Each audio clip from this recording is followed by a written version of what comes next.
Aquarius. My name is Audrey Alison, and this is your June 2014 forecast. I'm sorry for the delay. I appreciate your patience. It's been a very hectic month, and I'm trying to fit everyone in.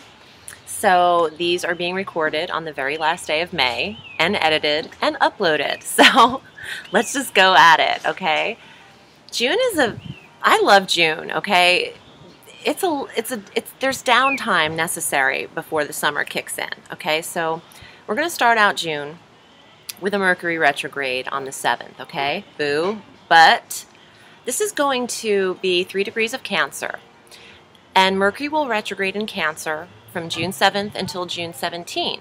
And then he'll go deeper into Gemini, backwards into the 5th house for you. So this is going to affect the 6th house of routine, home routine, daily routine, and health and pets.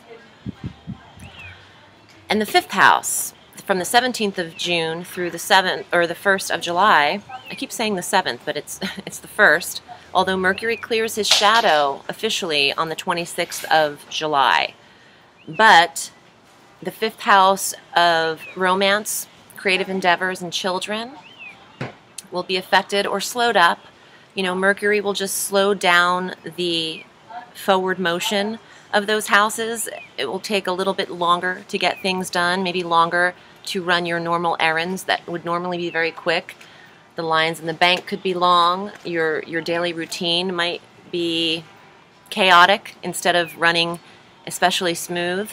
Watch the health as far as rest, okay? So when Mercury's retrograde in the 6th regarding the health, it could just mean that your body and your mind need recuperative rest. Retrogrades want you to reanalyze, revise, rewrite, rest, relax, reinvent, restructure. Well, restructure is more Saturn. My apologies. You'll feel this in the last three weeks of June that maybe you need some more recuperative rest, and go with that, okay? Don't fight that. On June 9th, Neptune retrogrades at 7 degrees Pisces. This is your 2nd house. Now, I like this, okay, and here's why. Neptune is the planet of illusion and dreams and fantasies and nebulous mental activities and drugs and fantasy, okay? I said that. So direct, that's who Neptune is. When Neptune retrogrades, he takes off his disillusion, his rose-colored glasses, and he sees things for what they are.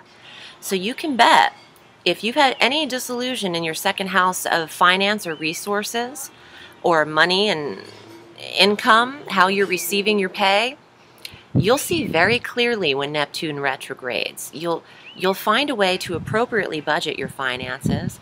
You might catch something that you were missing prior when Neptune was direct. You'll catch something in your money that will help you see things clearly and help you go forward. Pisces also has Chiron stationed in it, the asteroid, the wounded healer, in this 2nd house with you. And Chiron is also retrograding on the 20th, and he's retrograding 17 degrees Pisces. So with the wounded healer retrograde and Neptune, Pisces ruling planet, retrograding, I really feel like you'll be healing in this 2nd house. If you're having money issues and money troubles, there's a lesson here and a reprieve and a vision, a clear thought regarding, oh, I can gain more because this is how I can do that, or I'm actually losing money in this bank account by paying a service fee when I can actually switch it here and not have this fee and save myself $15 a month, you know, times 12, you know, 140 bucks a month you could save, or some kind of, like, you know, little eye-opener could happen, or big eye-opener. On the 13th of June, we have our full moon, 22 degrees Sagittarius. Now, Sagittarius is your 11th house, and this is friendships and goals, groups, wishes, and organizations or clubs that you belong to. Now, full moons bring things to an awareness or an ending and coming to a head type of energy. So having a full moon in Sagittarius opposite the sun in Gemini could illuminate, perhaps you'll find that there's a romance with a friend, or someone has feelings for you as a friend. This could come to light at that time, but also it could mean that you want to spend more time with clubs or groups than you had thought, or you might end an organization or a connection with a group. And I just flipped these two over very quickly. They popped out in my hands. Facing your fears. Yeah, I like that. The Nine of Swords, facing your fears, and also the Two of Wands, which is one lover lost in the other, but this is Mercury, and this is Venus, who has her transit as well coming up next. Facing your fears and one lover lost in the other, there's something that I'm really feeling about Aquariuses and forming relationships or becoming attracted to their friends. A friendship could turn into something more, or you could learn someone's had a crush on you, or crushing big time. And this is obviously for people who are available for relationships, but even for people who are in a relationship, you could actually find there's a romance option around you, something shady.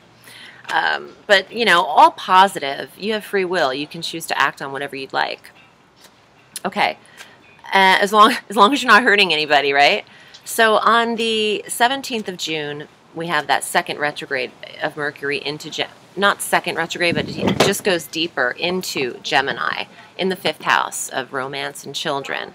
You could be rethinking something, rethinking the 5th, rethinking your romance, analyzing who you're dating or who you're surrounding yourself with. On the 20th, Chiron retrogrades again, like I mentioned, and on the 21st, the sun goes into Cancer. Okay, so at 6:51 a.m. Eastern Standard Time, the sun is going to switch into Cancer like it does every year, not at that exact time, but usually that day, in your 6th house again. So you have support in the 6th of health and routine and daily regimen.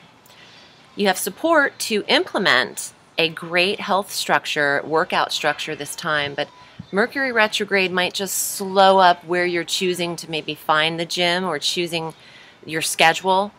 You're starting to analyze and implement it, but there could just be a slower delay on when this starts. But everything has to start in the mind first. So start with that and you'll be all right.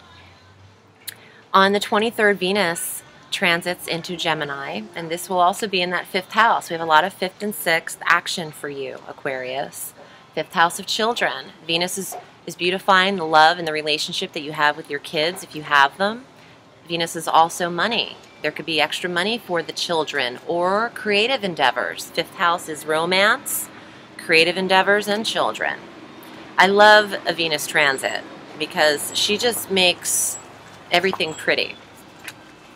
And she also makes everything very sensual and very tangible, very touchy-feely, Venus, okay? She's Aphrodite, she's the goddess, so you want to listen to her. She's in the 5th, so you could have a very romantic time from June 23rd through July, 3rd week of July. Venus usually takes about 28 days in a sign. On the 25th through the 28th, we have an exact opposition between Mars, who is now direct in Libra, and Uranus, who's stationed in Aries. So this will happen every 2 years or so. These two are usually completely opposing each other. So this is your 3rd and your 9th. 3rd house of communications and 9th house of far away higher study, higher education. For a second, I just thought schooling. For any Aquarians who are thinking of school or in school, this is a tremendous time for learning and study and growth and development of the mind and what you're absorbing. You have a mind like a sponge right now. You're one of the smartest intellectual signs, We know that. So the mind is very active in this opposition. There's stress in an opposition, but it's a couple of days. It's 3 or 4 days of when your mind and your study might be very heightened. So it's a good time for anyone that's needing to absorb information around that time. We end the month with a new moon on the 27th. This is 5 degrees Cancer again in the 6th house. I'm so itchy. Sorry, there's stuff flying all over the place. So you have the support of a new moon in this 6th house. So speaking of implementing routines and health regimens, this is the time to get that going. You have support there. I want to pull some cards for you. I also want to let you know that I read tarot all through the week. I also do astrological charts and combine the two in the reading for you if you're interested. Mommy. But you can book with me online at audreyallison.com and find me on Facebook at Audrey Allison Astrology and Tarot. Here's the kind of cards I have for you. I'm pulling a few. Okay, 8 of Cups, creative endeavors, the potter, he's the creator, the artist. This is the 5th house. That's illuminated by the sun being there, and Venus. So you have energy supporting your creative endeavors. Go with that. Anything that you are thinking of starting right now is an idea that's being given to you. So you want to go with the flow on that and trust that intuition. And on top of it, this is the 5th house too. 5, the creative energy, the burning hand. Wow, this is intense. I mean, these two are 2 of the most creative cards. So for any Aquarians who are inventing, being creative, having creative projects, you've got a lot of support in the cards, but also in the stars. The stars and the cards are aligned, Aquarius. Get your projects handled. June is the month to do it. Expect some delay with technicalities with Mercury retrograde, but with such an overwhelming support of Jupiter in the 6th house, the new moon, the sun in the 5th right next to it. It's dynamic. You also have the full moon directly across from the 5th in the 11th house of Sagittarius, funneling energy across the wheel into that 5th. This is a super month for Aquarians. So I am happy for you. I want to pull another card. I'm really feeling projects. Oh, okay. So this is the woodcutter. He is the 8 of Wands, fire, but he is cutting his losses. He's sacrificing something at the root, at the base. He's cutting very low. He's eliminating something from his life because he's got all of these other irons on the fire that are burning. Perhaps you have one too many creative endeavors on your plate, and it's time to let one of the other ideas or projects go. Not maybe permanently, perhaps permanently, but for the time being through the retrograde, I would suggest taking one iron off of the fire. Thank you, Aquarius. I'm wishing you a beautiful June, and thank you again for your patience. Have a sweet day, and I will see you in July. Bye.